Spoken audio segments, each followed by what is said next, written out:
Na ikiwa tarehe 21 mwezi wa 5 mwaka wa 2025, karibu katika taarifa za AGR News. Mimi ni Videlis Moshogi, na taarifa za leo tunaanza kutoka jiji kuu la Nairobi, mahali ambapo wahudumu wa afya chini ya mwavuli wa Universal Health Coverage UHC wamekesha nje ya lango ama jumba la Afya House jijini Nairobi kwa kile ambacho wanaomba serikali kuwaajiri katika kandarasi ya kudumu.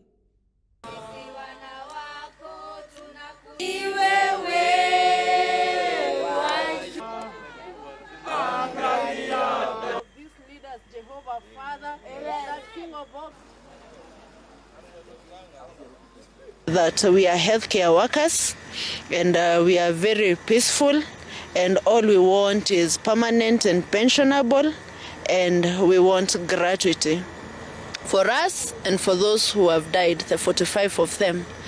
So those are our demands, and tonight we are gathered here to hold a vigil, to pray and seek God to fight for us, because this government, well, it came in,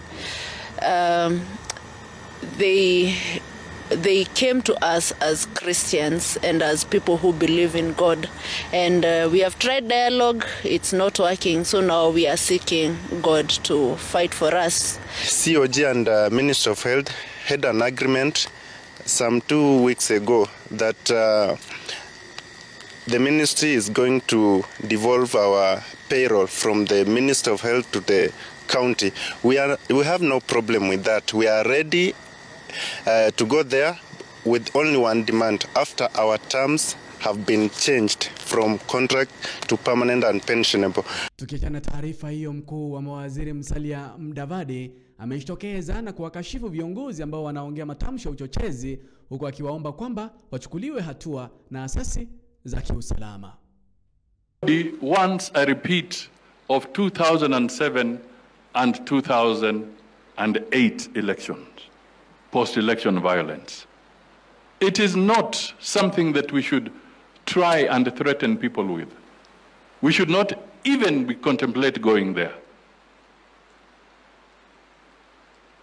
I was at Serena with President Ruto and others. We negotiated the peace that came after the post-election violence for 42 days in Serena with Kofi Annan, Mkapa, and Gracia Machel.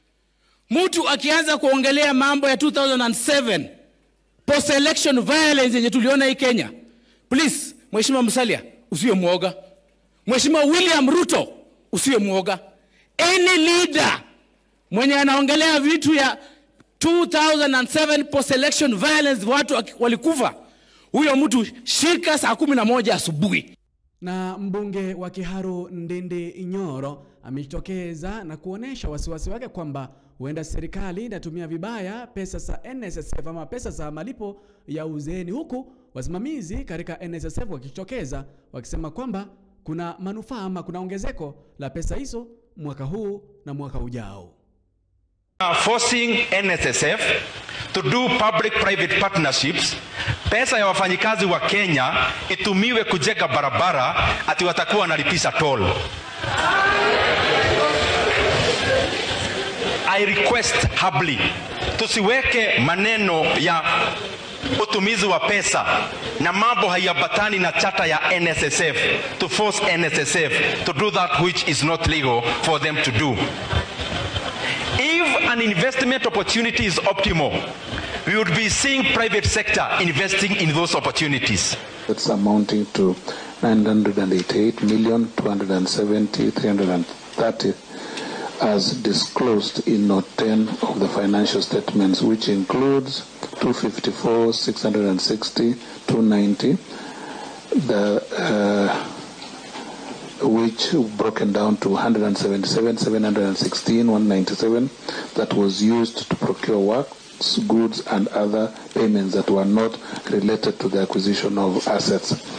We wish to state that we acknowledge the anomaly, and that going forward we will be seeking Treasury approval for reallocation.